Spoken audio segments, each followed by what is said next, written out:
गलत फहमी किसी को हो तो मैं कुछ नहीं कर सकता हूं। मैं पूरा क्लियर हूं और मैं लोअर कोर्ट लड़ा हूं, हाई कोर्ट लड़ा हूं, सुप्रीम कोर्ट लड़ा हूं। अरे न्यायालय ने जो तय किया वही हूं। तो आपको जब सार्वजनिक आपकी छवि को डेंट किया जा रहा है, आज सुबह मैं दूसरे लोगों से भी बात कर रहा था, आपके पास न्यायालय जाने का आप क्यों नहीं मानहानि करते उनके ऊपर? क्रिमिनल कंटेम्प्ट करिए उनके ऊपर। एक चीज बताइए, रोज तो केस हो ही रहा है बेचारे पे। ये सब चुनाव के बाद दिखेगा तब नहीं, सब तो कुकुर मुत्ते की तरह आया है चला जाएगा। देखिए बहुत सहना पड़ता है, मैंने पहले ही कहा। ये तो अभी आपने देखा है ना, मैं तो 25 साल से सह रहा हूं, मैं सबको देखा है और मेरा स्पष्ट मानना है ऐसी जरूरत पड़ेगी तो केस भी करूंगा, इसमें क्या जाता है, कौन छोड़ने का चीज है। अभी युद्ध है तो अभी आप डिफेंसिव नहीं रहेंगे? नहीं, युद्ध में डायवर्सन नहीं होता है। देखिए ये सब तो प्लांटेड है ना। तो आप कह रहे हैं डाइवर्जन टेक्टिक्स? ये एकदम ये प्लांटेड आइटम है। आपका चैन छीनने की कोशिश है। लड़ाई हमारी नहीं, लड़ाई हमारी कहाँ है हमको पता है। ये सब बेचारा इधर उधर घुमा रहा है, घूमने दीजिए। बिहार की जनता भी समझती है कि एक वोट भी गड़बड़ाया तो लालू यादव जैसा गब्बर सिंह आ सकता है, इसलिए सब समझता है। बट 20 साल पहले का डर दिखा के पब्लिक पे वोट मांगना, किससे? आपकी जो आज की जो जनरेशन है, आपको लगता है वो इस पे विश्वास करेगी? भाई आपको तो अपना इकोनॉमिक मॉडल दिखाना होगा। भाई साहब किससे कंपेरिजन करूं? ममता दीदी से करूं, हेमंत सोरेन से करूं, बांग्लादेश की सरकार से करूं, नेपाल की सरकार से करूं, किससे करूं?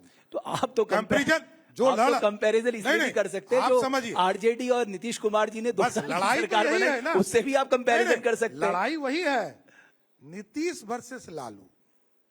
वहां तेजस्वी भी नहीं है, पहला ध्यान रखिएगा।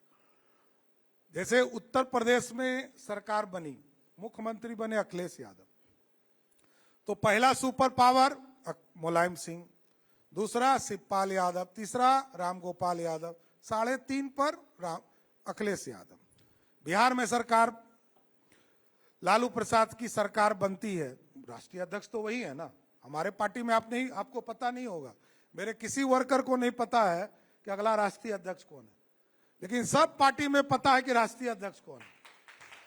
एगो साथी का आपने नाम लिया ना, वो बेचारा का राष्ट्रीय अध्यक्ष कौन है, वो पार्टी में अपने नीति सिद्धांत वाला नया बिहार बनाऊंगा, वो राष्ट्रीय अध्यक्ष नहीं मिला, वो लेना पड़ा भाजपा से उधार में, समझ गए? वो उधार में यहीं से गए।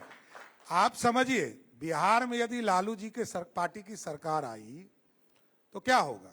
पहला सुपर सीएम लालू प्रसाद जी, दूसरा राबड़ी देवी जी, तीसरा मीसा भारती जी, चौथा तेज प्रताप जी, पांचवा रोहिणी आचार्य जी, 5.5वें स्थान पर तेजस्वी यादव होगा। तो कैसा बिहार बनाना है, यही तो सोचना है ना कि हमको बिहार कहां ले जाना है। लड़ाई किससे है? लड़ाई तो लालूवाद और नीतीशवाद में। एक के साथ मोदी जी हैं, एक के साथ राहुल गांधी जी। तो हमको तो तय करना पड़ेगा, चिंता करनी पड़ेगी कि एक तरफ 55 वर्ष तक भारत को लूटा कांग्रेस पार्टी ने, और 15 साल तक लालू जी प्रमाणित। बिहार में कौन नेता है जो प्रमाणित अपराधी है? लालू जी है ना, और तो कोई नहीं। देखिए न्यायालय तय करता है, जितनी बातों को हम बोलते हैं मीडिया में, तो न्यायालय तय करता है कि चीजें क्या होना है। अच्छा सम्राट चौधरी साहब, चलिए ये तो पॉलिटिकल डिस्कोर्स हो गया, अब जरा यूथ के लिए भी बताइए कि साहब आपने कह तो दिया कि हम 1 करोड़ रोजगार देंगे, उसमें भी बड़े पैमाने पे सरकारी रोजगार देंगे, तो आपका जो इन्वेस्टमेंट का जो आगे आने वाले समय में जो आपका सोच है, वो किस तरह से आप उसको इम्प्लीमेंट करेंगे? एकदम अच्छी बात आपने उठाया। देखिए 1947 से लेकर 2020 तक मैं कह सकता हूं कि बिहार में इंडस्ट्री के लिए जो जमीन उपलब्ध था वो 7,000 एकड़ था, और 2020 से लेकर 2025 तक अभी आपको पता कीजिएगा तो आज के तारीख में 28,000 एकड़ जमीन हमने इंडस्ट्री के लिए चिन्हित किया। और कैसा जगह चिन्हित किया यह भी बताता हूं। एक्सप्रेसवे बना रहे हैं मोदी जी, नीतीश जी, पटना से पूर्णिया, गोरखपुर से सिलीगुड़ी, हल्दिया से रक्सौल, ये काम पूरा होगा अगले 3 साल में। हम लोगों ने दिमाग लगाया आगे, तो क्लस्टर और- बनाएंगे। हाँ, क्लस्टर शुरू किया। और आपको जानकर आश्चर्य होगा कि आज के तारीख में हम लोगों ने, जैसे हम पहले पटना जिला में जमीन खरीदते थे, 100 एकड़ जमीन खरीदते थे, तो हमको 300 करोड़ रुपया देना पड़ता था। अब हम जमीन एकदम देहात में खरीद रहे हैं, एक्सप्रेसवे के बगल में खरीद रहे हैं। अभी हमने सहरसा में जमीन खरीदा 700 एकड़ और पैसा दिया 40 करोड़ रुपया। तो लैंड एक्विजिशन का तो वही फॉर्मूला जो नहीं, आखिरी रजिस्ट्री नहीं, हुई है। वही मैं कह रहा हूं कि ये विजन लाना पड़ेगा। हम जमीन देंगे क्योंकि ये लैंड लॉक स्टेट है, बहुत बड़ी आबादी बिहार में 14 करोड़ बिहारी रहते हैं, तो लैंड लॉक स्टेट था, हम जमीन उपलब्ध नहीं करा पाते थे। पहले सुशासन नहीं था तो इसलिए भी लोग डरते थे। आज सुशासन भी है, इंफ्रास्ट्रक्चर भी है।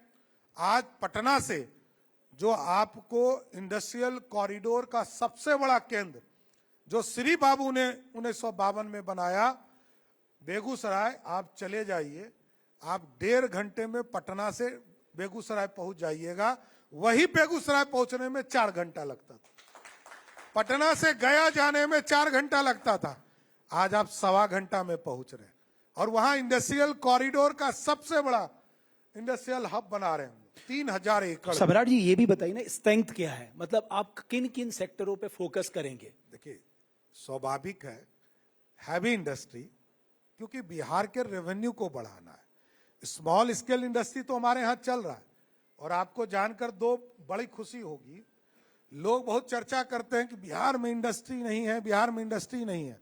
एक्चुअल फैक्ट को समझिए, बिहार में जो जीडीपी है पिछले 20 वर्षों में 10 बार से अधिक डबल फिगर में रहा, एक। और दूसरा जो जीडीपी है उसका 23% इंडस्ट्री से आता है। बिहार जैसे राज्य में जहां 2005 में 0 था, वो आज 23% है।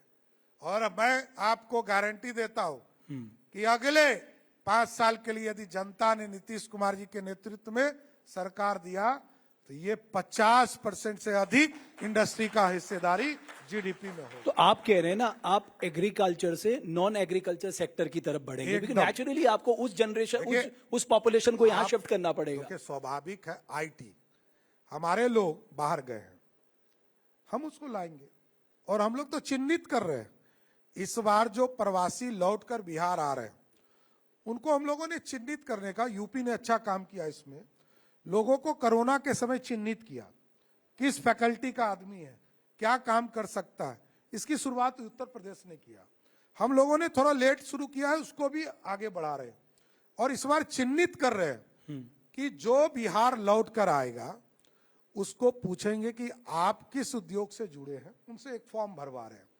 उसके बाद उसके हिसाब से कोई आईटी सेक्टर होगा, कोई सर्विस सेक्टर होगा, कोई इंडस्ट्रियल में, कपड़ा सेक्टर में, टेक्सटाइल सेक्टर में काम करना चाहता है, कोई फैक्ट्री लगाना चाहता है, फूड प्रोसेसिंग है, कोई इतना शू बड़ा। सेक्टर में जाना चाहता है। क्योंकि अब तो प्लग एंड प्ले ये सबसे महत्वपूर्ण हो गया। चेन्नई में लगभग 55 किलोमीटर का प्लग एंड प्ले में जो है एक तरह से शू का पूरा फैक्ट्री लगाने का काम किया जा रहा है। तो हम लोग भी उस पूरे सेक्टर को बढ़ाएंगे, क्योंकि जमीन उपलब्ध कराना था। और अभी मैं आपको बता रहा हूं कि 1,80,000 करोड़ का इन्वेस्टमेंट हमारे यहाँ आया, एमओयू साइन हुआ। एमओ यानी ग्राउंडेड कितना वही हुआ? मैं कह रहा हूं, 1,80,000 करोड़ में आज लगभग 1 लाख करोड़ रुपया ग्राउंडेड हो चुका, 1 लाख करोड़ रुपया ग्राउंडेड हो चुका। क्योंकि राहुल गांधी जी आए थे तो उन्होंने पूछा, या कुछ दूसरा नेता भी यही बोलते हैं आजकल, कि भाई फैक्ट्री गुजरात में और वोट लेगा बिहार में। तो उनको मैं बताना चाहता हूं कि फैक्ट्री भी लग रहा है बिहार में। 36,000 करोड़ का नवीनगर में thermal power plant PPP mode पर लगा रहा हूं। अभी पीरपैती में लगभग 28,000 करोड़ की परियोजना पीपीपी मोड में लग रहा है। और हेम रोड नहीं बनते थे बिहार में, कई बार हम लोगों ने प्रयास किया। इस बार 17,000 करोड़ से 136 किलोमीटर सड़क का हैम मॉडल से जो पीपीपी मोड पर बिहार में काम करेंगे और वो टॉल लेकर फिर वो अपना पैसा वापस लेने का काम